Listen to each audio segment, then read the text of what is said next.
반갑습니다. 할렐루야. 네. 오늘 6월 첫 주, 6월 1일, 일입니다. 오늘은 드디어 요한복음 9장을 우리가 살펴보게 됐습니다.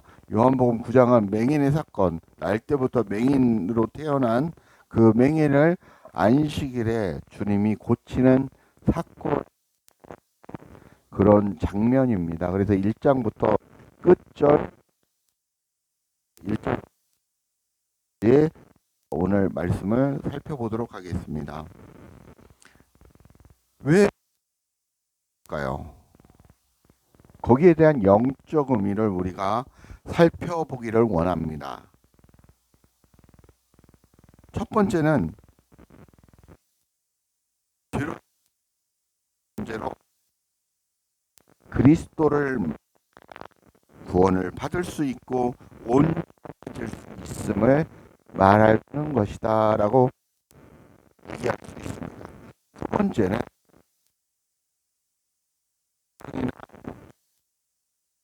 우리 마음대로 할 수 없는 그런 연약하고 나약한 존재라는 것을 하시기 위해 이 말씀을 쓰셨다라고 볼 수 있겠습니다. 그런 의미일 수도 있고 그렇게 보여집니다. 제목은 하나님이 하시는 일을 나타내고자 하여 이 말씀을 기록하였다는 것입니다. 1절에서 3절을 보면 예수께서 길을 가실 때 날 때부터 맹인된 사람을 보신지라 제자들이 물어 이르되 랍비여 이 사람이 맹인으로 난 것이 누구의 죄로 인함이니까 자기니까 그의 부모니까 예수께서 대답하시되 이 사람이 그 부모의 죄로 인한 것이 아니라 그에게서 하나님이 내고자 하심이다라고 말씀하고 있습니다. 오늘 제목이죠.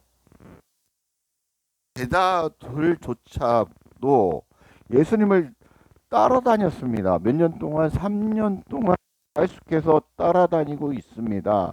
그리고 예수님으로부터 말씀을 듣고 예수님으로부터 많은 것들을 가르침을 받고 배우고 있습니다.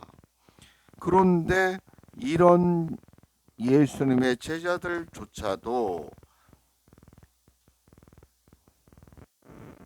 누구의 죄 때문에 이 사람이 맹인입니까? 부모입니까? 본인입니까? 라고 묻는 것입니까? 묻고 있는 것입니다. 유대인의 전통에 따르면 유대인의 관습의 전통에 의하면 맹인이 장애를 얻고 태어난 것은 죄가 있거나 부모의 죄가 있기 때문에라고 그렇게 것입니다. 그런 인식이 율법적으로 전통적으로 내려와서 그렇게 알고 있다라는 것입니다. 이것은 우리 마음대로 하나님의 말씀을 해석하고 우리 마음대로 우리가 받아들였다라는 것입니다. 같은 말씀인데 어떻게 받아들이냐에 따라서 어떤 사람에게는 그게 축복이 되고 어떤 사람에게는 그게 저주가 된다라는 것입니다. 그 사람의 마음의 상태에 따라 똑같은 말씀이 저주가 되고 축복이 되는다라는 것입니다. 에발산과 그린심산이 되는 것입니다. 에발산에 있는 사람들은 저주를 받았지만 그린심산에 있는 사람들은 축복을 받았습니다. 똑같은 산입니다. 하나님의 말씀을 받았다는 것입니다. 똑같은 뱀을 봅니다. 뱀을 보면 그들이 살고 뱀을 보지 않으면 어떻습니까? 죽습니다. 마찬가지입니다. 똑같이 여러분에게 주어진 이 말씀이 여러분을 살리기도 하고 여러분을 죽인다는 표현은 적절치 않은 것 같고 여러분 스스로가 죄의 상태, 죽음의 상태, 영원한 죽음에 이르는 길에 서 있다라는 것입니다. 그런데 주님이 3절 말씀처럼 하나님이 하시는 일을 나타내고 날 때부터 맹인인 이 사람을 고치려 했다라고 말씀하고 있는 것입니다. 왜 맹인을 고치십니까? 똑바로 보라고, 똑바로 걷고 싶어요, 주님. 똑바로 보고 싶어요, 주님. 똑바로 보라고.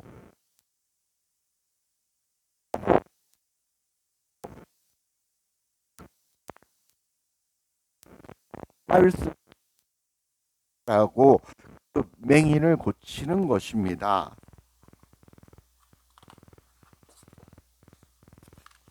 그러나 우리가 하나님의 말씀을 제멋대로 해석하고 제멋대로 설교하고 제멋대로 받아들이고 그렇게 하고 있다라는 것입니다. 주의해야 될 것입니다. 그래서 여러분의 상태는 맹인의 상태가 될 수도 있고 영적인 맹인이 영적인 수명이 영적인 절름발이가 되고 있.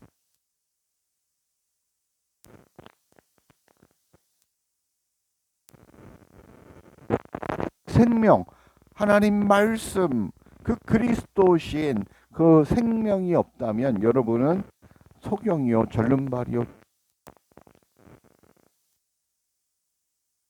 보겠습니다. 때가 낮음에 나를 보내신 이의 일을 우리가 하여야 하리니 밤이 오리니 그때는 아무도 할 수 없느니라. 내가 세상에 있는 동안에 세상의 빛이로라. 이 말씀하시고 땅에 침을 뱉어 진흙을 이겨 그의 눈 이르시되 실로암 옷에 가서 씻으라 하시니 실로암은 번역한즉 보냄을 받았다는 뜻이라. 이에 가서 씻고 밝은 눈으로 왔더라라고 말씀하고 있습니다. 하나님 일을 할 수 있을 때는 그리스도께서 일하시는 때라는 것입니다. 예수 그리스도께서 일하시는 때라는 것 바로 지금 역사적으로 봤을 때는 예수님이 살아계실 때 그때 일하신다는 것입니다. 밤이라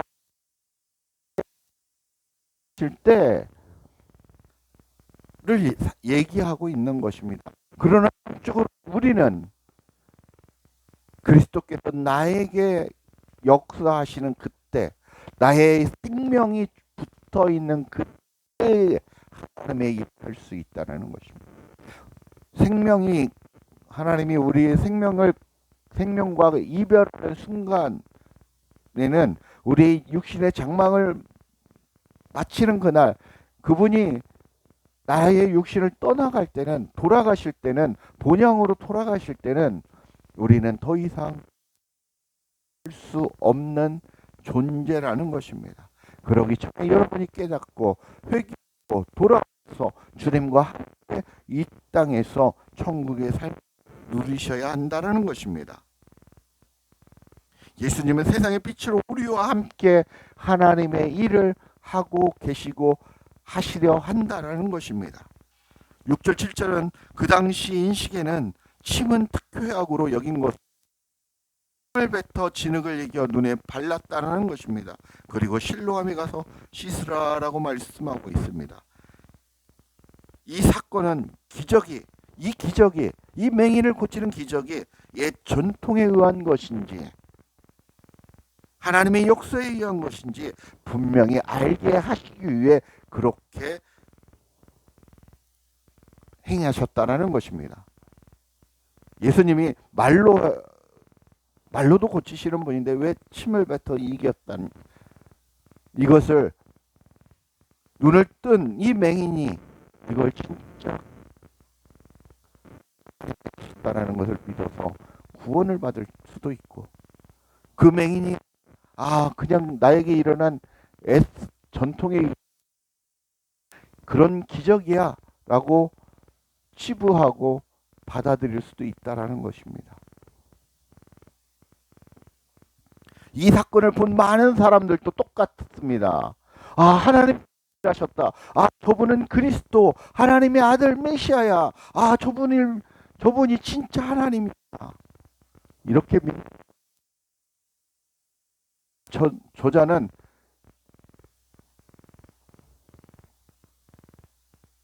그냥 전통에 의해서 어떤 특별한 약효빨에 의해서 치료하는 그런 어떤 기적을 행하는 그런 마술사야. 이를 주자면 그렇게 받아들일 수 있다라는 것입니다. 이 역사적인 사건을 당하는 그 맹인과 이 사건들을 보는 모든 백성들이 똑같이 시험을 당하고 있는 것입니다. 너희가 믿느냐 믿지 않느냐. 누구의 선택입니까? 바로 여러분의 선택이라는 거죠.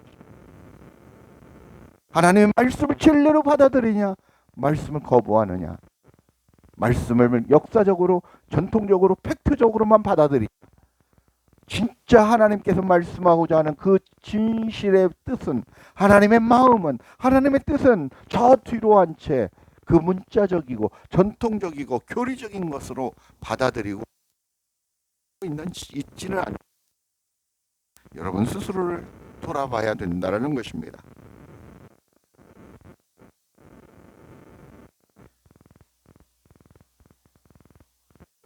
양이 되는지 우리가 이리의 때가 되는지 이 말씀이, 이 진리의 말씀이 우리를 구별지은다라고 말씀하십니다. 예수님의 말씀에 순종한 맹인이 밝은 눈으로 왔습니다. 놀라운 이적이 발생했습니다.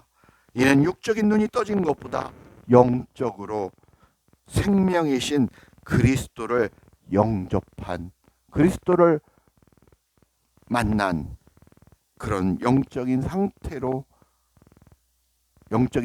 것을 여러분이 깨달아야 된다는 것입니다. 16절부터 17절을 한번 보겠습니다. 바리새인들이 중에 어떤 사람은 말하되 이 사람이 안식일을 지키지 아니하니 하나님께로 온 자가 아니라 하며, 어떤 사람은 말하되 죄인으로서 어떻게 이런 표정을 행하겠느냐 하여 그들 중에 분쟁이 있었더니 이에 맹인 되었던 자에게 다시 묻되 그 사람이 내게 눈을 뜨게 하였으니 너는 그를 어떠한 사람이라 대답하되 선지자이니라 라고 말씀하고 있습니다. 맹인의 고백은 어떻습니까? 선생에서 무엇으로 바뀌었습니까? 선지자로 바뀌었습니다. 우리를 가르치는 자가 선생입니다. 선지자는 무엇입니까? 하나님의 말씀을, 하나님의 뜻을 전하는 자가 바로 선지자, 하나님으로부터 보냄을 받은 자가 선지자라는 것입니다. 하늘로부터 보냄을 받았다라고 믿었다라는 겁니다. 영적인 상태의, 맹인의 영적 상태의 변화를 얘기하고 있는 것입니다.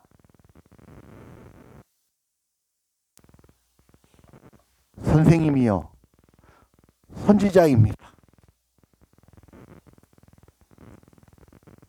여러분들의 영적 상태는 어떤 상태입니까?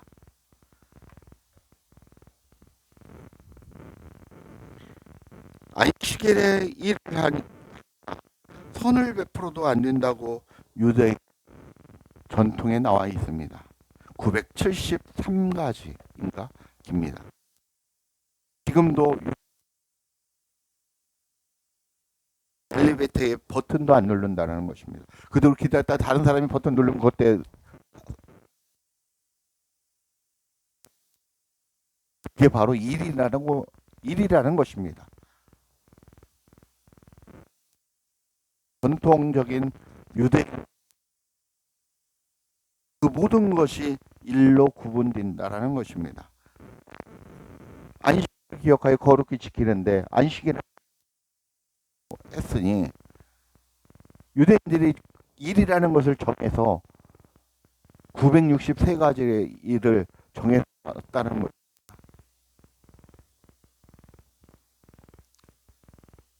그래서 예수님을 하나님께로부터 온 자가 아니다라고, 죄인이다 판단하고 있으면서 그 맹인에게 어떤 사람을 생각하느냐 묻습니다. 그 맹인은 선지자, 하나님이 보낸 자로 믿고 있는 모습입니다.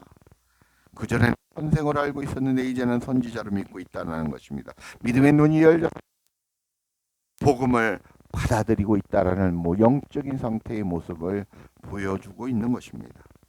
24절에서 33절을 한번 보겠습니다. 이에 그들이 맹인이었던 사람을 두 번째 불러 이르되 너는 하나님께 영광을 돌리라. 우리는 이 사람이 죄인인 줄 아노라. 대답하되 그가 죄인인지 내가 알지 못하나 한 가지 아는 것은 내가 맹인으로 있다가 지금 보는 그것이니이다. 쭉 봤다. 28절에 27절 하반전에 하나이까 당신들도 그의 제자가 되려 하나이까. 28절 보면 그들이 욕하여 이르되 너는 그의 제자이나 우리는 모세의 제자라 하면서 다그치며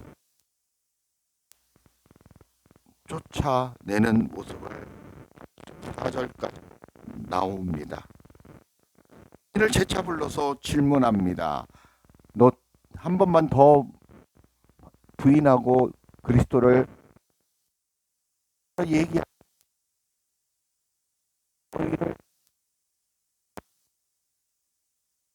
바리새인들이 모의를 하고 있는 것입니다. 이미 그렇게 결정을 했습니다. 그래서 두 번째 물어봅니다. 그러자 맹인이 당신들도 그분의 제자가 되려느냐라고 말해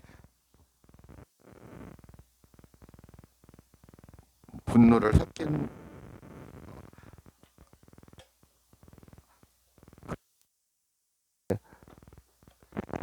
바리새인들이 어떻습니까?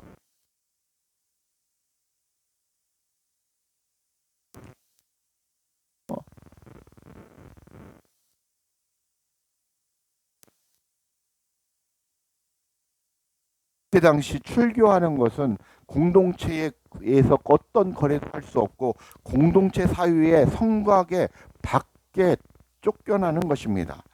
아무것도 할 수 없고 아무것도 먹을 수 없는 그런 상태가 되는 것입니다. 그러니까 그것은 결론은 죽은 것이나 다름없는 상태가 되는 것입니다. 그렇게 쫓아낸다. 그런데 여기서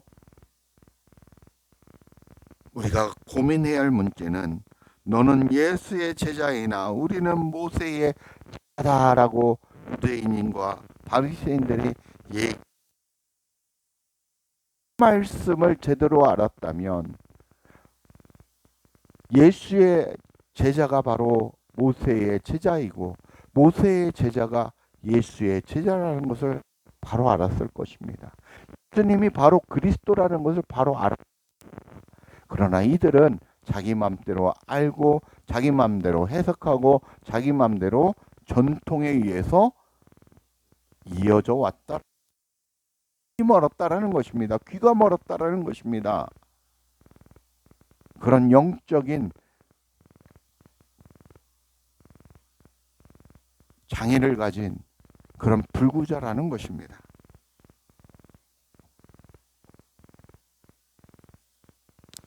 그들에게는 진짜 믿음이 없는 상태, 그들에게는 진짜 생명이 없는 상태, 그들에게 진짜 그리스도가 없는 상태라고 말씀하고 있는 것입니다. 35절에 내가 인자를 냐 36절에 대답하여 이르시되 주여 그가 누구시오니까 내가 믿고자 하나이다. 자 37 거니와 지금 너와 말하는 바로 내가 그다라고 말씀합니다. 그러니 38절에 뭐라고 고백합니까? 주여 내가 믿나이다라고 고백을 합니다. 여기에서 선지자에서 무엇으로 바뀝니까? 주님으로 바뀝니다. 주님이 누구입니까?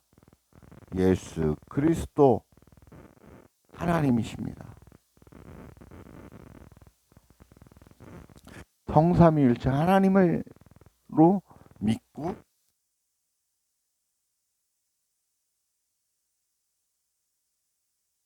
이 그리스도이십니다. 예수는 그리스도라고 말씀합니다.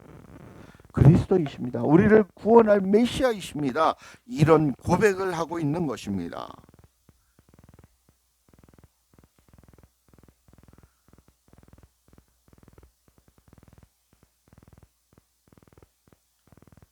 여러분이 진짜 예수 그리스도를 만나셨습니까? 그래서 그분을 나의 주인으로 나와 그리스도가 연합한 그런 신랑 되신 예수 그리스도와 함께 결혼한 신부로서 여러분이 살아가고 계십니까? 인자는 하나님이신 그분이 인간의 모습을 입고 오심을 얘기합니다. 그 메시아 하나님이 바로 예수인 나다라고 자기 선포를 하고 계시는 것입니다. 너희들이 믿고 깨달아라 라고 얘기하고 있는 것입니다. 맹인은 바로 믿음으로 그분을 믿고 영접하고 받아들였다라는 것입니다. 인정했다라는 것입니다. 우리는 성경을 통해 진리의 말씀을 듣고 깨달아 그분의 마음으로 그분을 마음으로 받아들여야 합니다. 그렇게 믿음의 사람이 되었다면 입으로 시인하여 증거하는 삶을 살아야 한다고 성경은 말씀하고 있습니다. 로마 10장 9절에서 10절을 한번 찾아보겠습니다. 여러분이 다 암송하는 것입니다.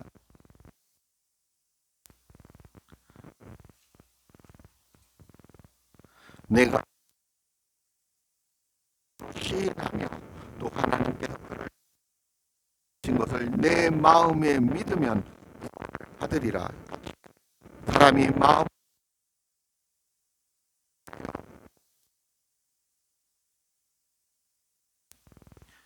말씀 하나 더 찾아보겠습니다. 빌립보서 2장 11절입니다.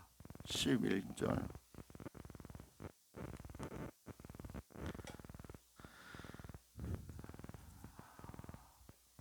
모든 입으로 예수 그리스도를 주라 시인하여 하나님 아버지 하셨느니라 라고 말씀하고 있습니다. 입으로 시인하고 몸으로 믿고 입으로 시인하면 예수를 믿고 구원받는다라고 얘기합니다. 그리고 우리는 종교 생활을 합니다. 한 번 믿으면 우리가 구원받는다라고. 그러나 우리가 조심해야 할 것은 그런 믿음을 단단히 지켜나가는 지혜로운 다섯 처녀가 되어야 된다는 것입니다. 내 마음 땅에 무엇을 넣어야 됩니까? 내 마음 땅에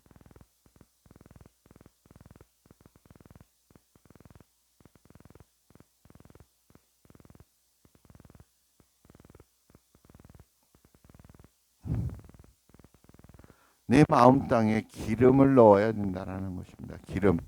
기름이 무엇입니까? 성령이라고 말씀드렸습니다.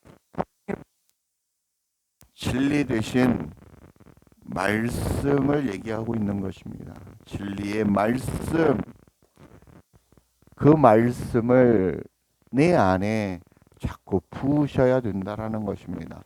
내 안에 부으면 이 안에 있는 오물들이 다 어떻게 된다라는 것입니까? 내 안에 가득 차일수록 나갈 수뿐이 없다는 것입니다. 내 안에 오만 것들이, 오만 영적인 존재들이 나의 속성, 내가 알지 못하는 속성, 내가 아는 속성, 그 모든 것들이 다 밖으로 빠져나간다라는 것입니다. 거룩한 성전이 되어간다라는 것입니다.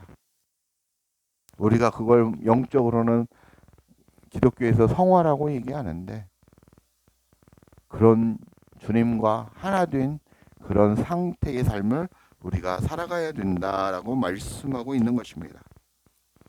정리를 하면 우리 각자는 모두는 진리의 말씀, 생명의 말씀 듣고 잘 간직해야 한다는 것입니다. 그래야 생명이 되고 구원의 삶을 살아가는 하나님의 자녀로 그리스도의 신부로 살아감을 명심하고 또 명심해야 한다는 것을 말씀하는 것입니다. 먼저 우리의 생각이, 우리의 마음밭을 개경해야 된다는 것입니다. 우리의 전통적인 지식, 교리적인 지식을 다 버려야 된다라는 것입니다.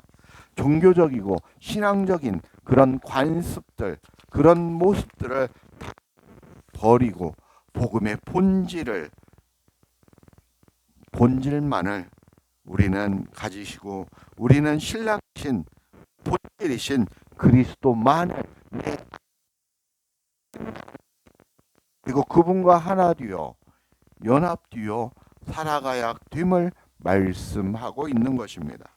그렇게 복음의 빚진 자로 이 땅에서 맹인처럼 그리스도를 시인하며 증거하는 삶을 살아가시는 우리 성도님들이 되시길 주 예수 그리스도의 이름으로 간절히 축복하고 축원합니다. 감사합니다.